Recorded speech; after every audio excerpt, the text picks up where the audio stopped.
Dagen er kommet, jeg skal ud og rejse igen, og den her gang der bliver det en rigtig, rigtig lang rejse.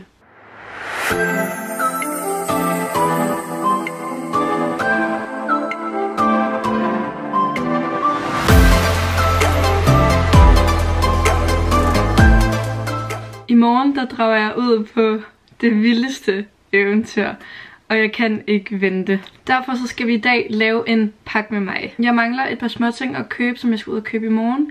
Men jeg tænker bare at gøre det med det jeg har, og så kan det være at jeg eventuelt tuner ind senere med, hvis der er et eller andet jeg adder eller noget. Men jeg synes det er virkelig svært, fordi den rejse jeg skal ud på, det er at jeg først skal 2 måneder til Asien igen. Hvor jeg skal til Thailand, Laos, Kambodja, Singapore. Og så skal jeg flytte til Australien. And I can't even believe I'm saying that. Altså seriøst, jeg har drømt om det her, så længe jeg overhovedet kan huske. Altså det har altid været en drøm for mig at bo i Australien. Jeg har aldrig været i Australien, men jeg tror bare, at det kommer til at elske det. Så der kommer jeg egentlig bare til at rejse lidt rundt og arbejde lidt. Jeg har fået 1 års visa. Og så kan man så få 2 år, og så må vi se om jeg gør det. Min plan er i hvert fald, at jeg skal være væk i hvert fald i 1 år. Men lad os komme til det. Jeg tænker, at jeg vil starte med at vise den rygsæk, jeg har. Og jeg er så forelsket i den her rygsæk, at I forstår det ikke. Altså jeg er så glad for den. Og det er den her Osprey. Hun har sgu flottet sig. Osprey 70. Osprey Fairview 70 liter. Og den er egentlig 55 liter heri. Og så kommer den. Jeg har seriøst fået hold i nakken. Altså I tror det er løgn. Jeg har så meget hold i nakken, at det gør meget ondt. Det jeg prøvede at sige, det var, at den kommer med den her, som ligesom kan sidde på. Så den kan man enten vælge, om man vil bruge den udover, eller om man vil bruge den på rygsækken. Og jeg kommer til at bruge den på rygsækken. Desværre så kan man faktisk ikke have så meget i den, når den sidder på rygsækken. Fordi at der er et eller andet med, så kan den så ikke sidde der. Så det er ikke så meget jeg har i, men jeg tænker egentlig bare at starte med at vise, hvad der kommer til at være deri. Jeg har egentlig pakket lidt på forhånd, så jeg ved nogenlunde, hvad jeg skal have med, og hvad jeg har plads til. Fordi sidste år der var det lidt uoverskueligt at prøve at filme, uden at man havde så taget ting fra endnu. Så hernede der har jeg et first aid kit. Min mor hun sagde, at det skulle jeg have med, og det var fordi jeg kom så meget til skade sidste år, at hun var sådan, now she can help herself. Der har jeg egentlig bare lige nogle vætten, der jeg ved ikke lige, om de skal ligge der, om jeg overhovedet skal have så mange med, men de ligger lige der indtil videre. Så har jeg egentlig bare lige en bøllehat. Ja, så må vi se, om jeg får den brugt. Men den er bare, jeg synes den er så flot den der, fordi den er sådan stylish. Så har jeg min helt nye Birkenstock, jeg har købt, og jeg er så glad for dem. Altså prøv at overveje dem. Jeg synes, at de er så flotte. Jeg ved ikke lige, hvad de her de hedder, men jeg ved bare, at de var ret flotte.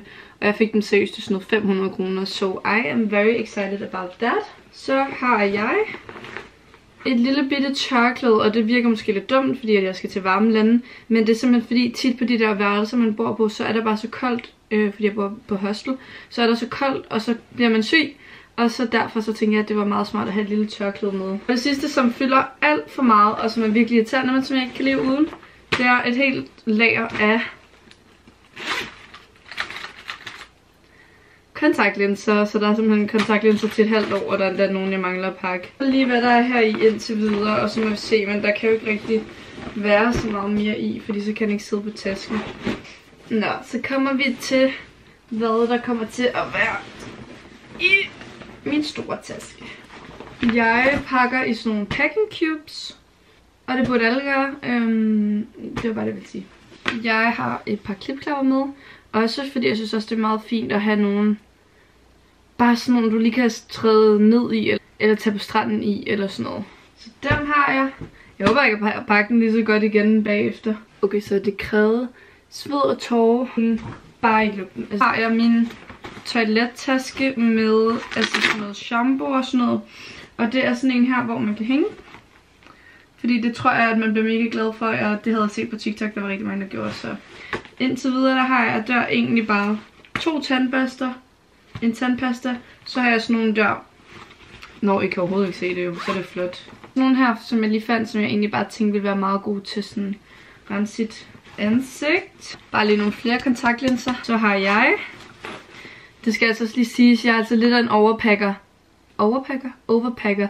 Så hvis I også skal ud og rejse lang tid, så vil jeg måske ikke tage alt for meget inspiration fra mig, fordi jeg overpakker. Men jeg er også, jeg er sådan en fashionista. Jeg kan godt lide at have nogle fede outfits.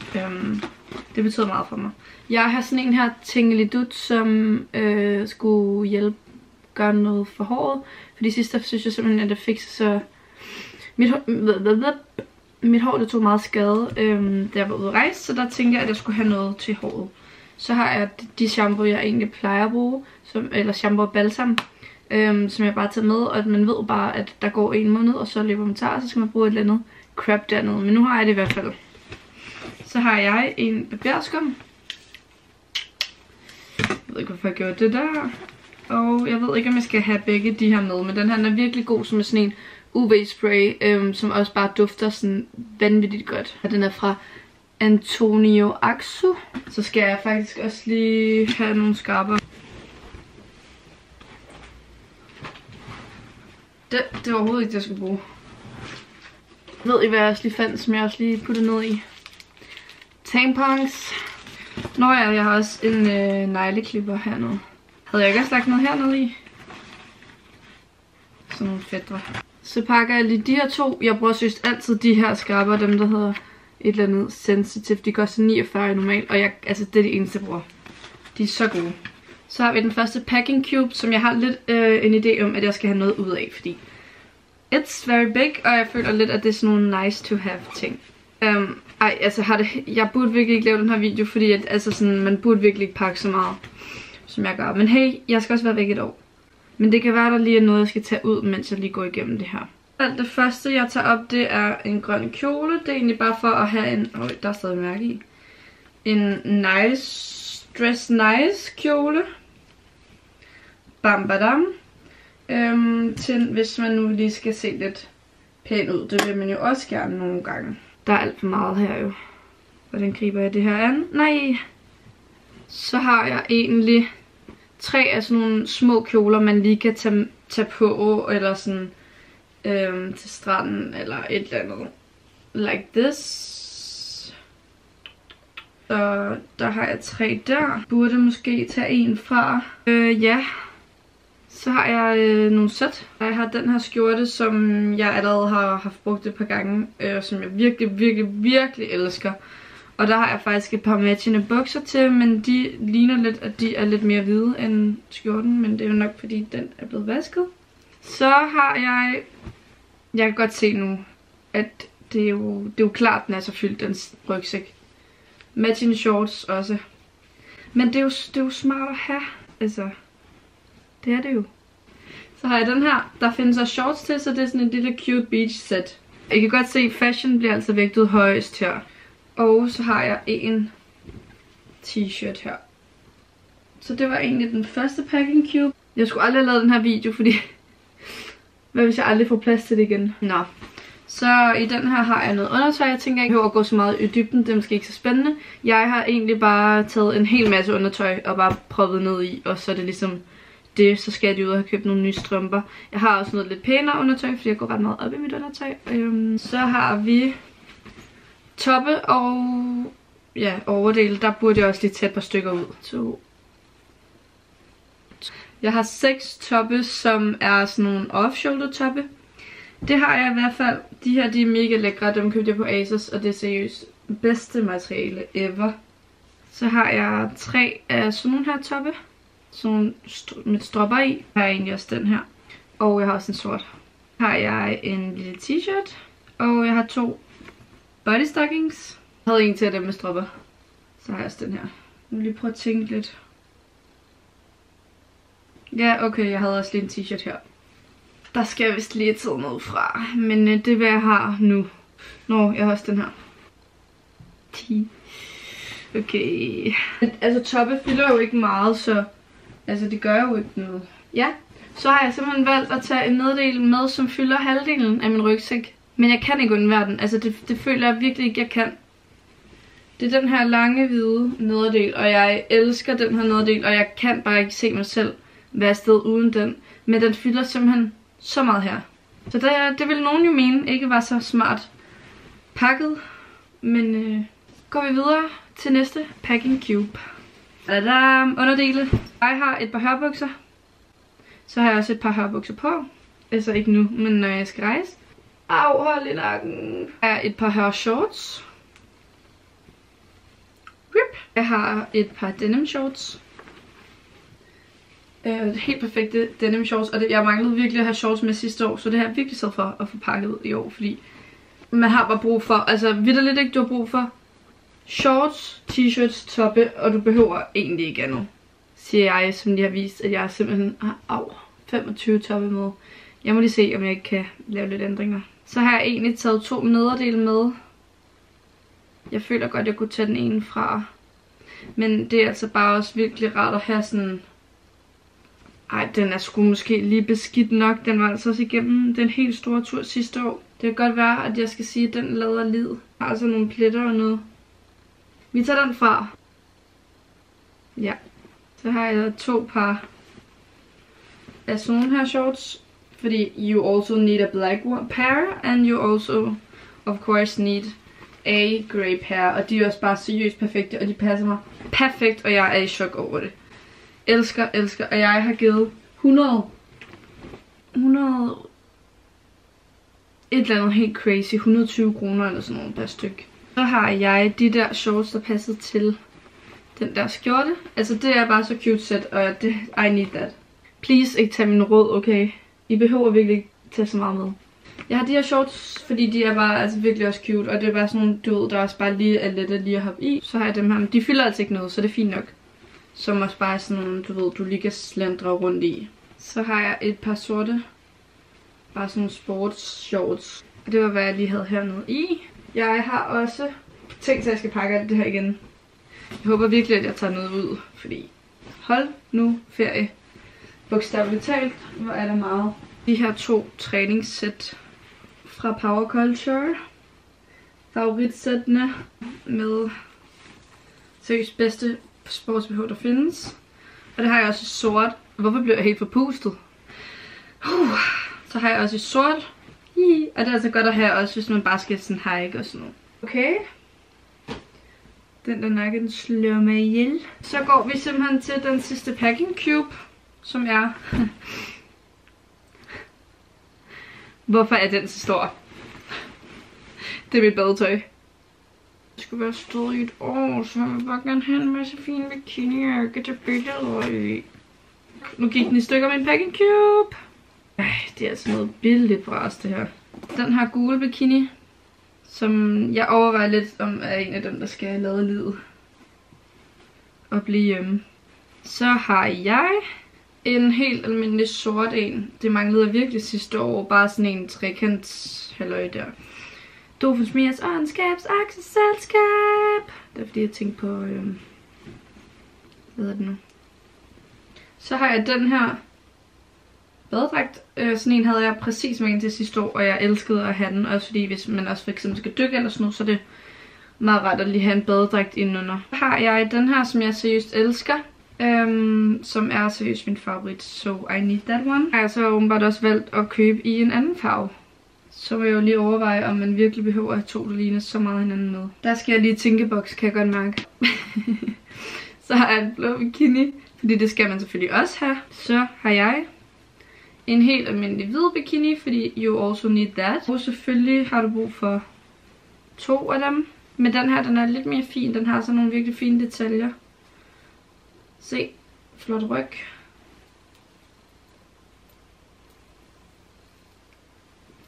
That's cute. Okay. Nå ja, jeg har selvfølgelig også lige en til sort. Men det er fordi, det kan jeg godt se, den er jo lidt mere sådan... Altså, så det har du jo også brug for. Så går vi videre til det her rum. Hvad har jeg dog der i? Jeg har 2 vaskeposer, og det er både til, når jeg skal vaske mine ting, så jeg ved, at strømper og undertøj og sådan noget kommer med tilbage. Men også fordi så tænkte jeg, at så kunne jeg putte mit beskidte tøj her i også. Eller i hvert fald beskidt undertøj. Så har jeg 2 net med, og det kan jeg lige så godt fortælle, det er noget man har brug for. Fordi det er bare rart at bare lige kunne, altså skal du noget handle, skal du på stranden, skal du et eller andet, så tager du lige håndklæde på, net på. Ja, okay, jeg har så åbenbart snedet en top ind der, og så har jeg tænkt åbenbart, at så galt den ikke. Sunglasses. Ja, det tror jeg faktisk var min store taske. Så langt, så godt. Så har vi... Jeg er selvfølgelig ikke færdig med at pakke den her. Jeg er ikke færdig med at pakke den her, men jeg tænkte bare lige at vise til videre, hvad der er i, og så fortælle, hvad der kommer til at være i. Der kommer i hvert fald til at være min computer, som jeg ikke har pakket endnu. Og mit GoPro, som jeg er så glad for, at jeg fik i julegave.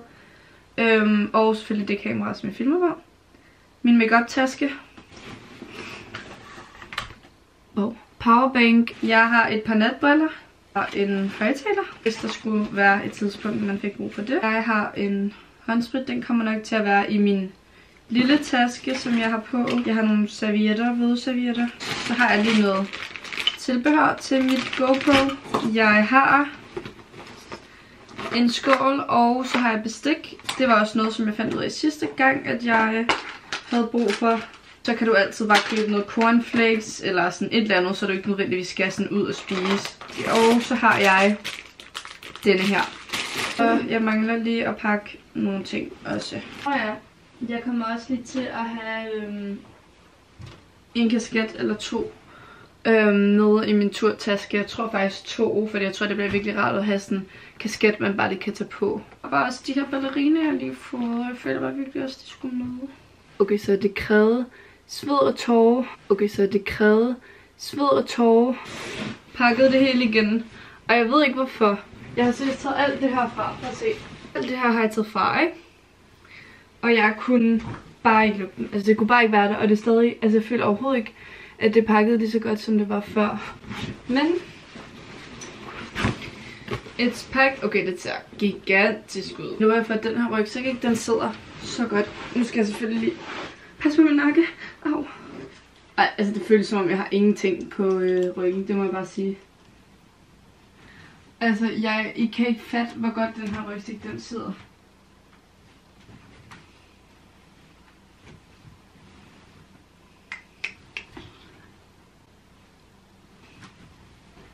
Altså, jeg kunne seriøst stå hele aften på floor med den her rygsæk på. Vi ses. Nå, af med den. Jeg har den her taske. Jeg også være med. Det er sådan lidt besværligt, fordi jeg vil også gerne have den der rygsæk med. Men jeg ville gerne have den her med til, når man skal på sådan ture. Altså sådan vildt nærmest hver dag. Den her. Du lige kan have en vand, du kan lige have nogle snacks i. Men jeg har også en bæltetaske, men jeg ved ikke, fordi nogle gange er man måske træt af at have sådan en stor en. Men eventuelt kan det være, at den her bare kan være dernede i, og så må jeg finde ud af det. Så har man egentlig bare lige sådan en. Surrealistisk. Nå, men nu skal jeg egentlig bare ud og have købt de sidste ting. Nå, men nu vil jeg i hvert fald gå ud og købe de sidste ting, jeg mangler. Så tænker jeg egentlig bare at begynde at poste noget mere på YouTube igen, fordi jeg ligesom har tænkt det lidt som at være en rejse-YouTube.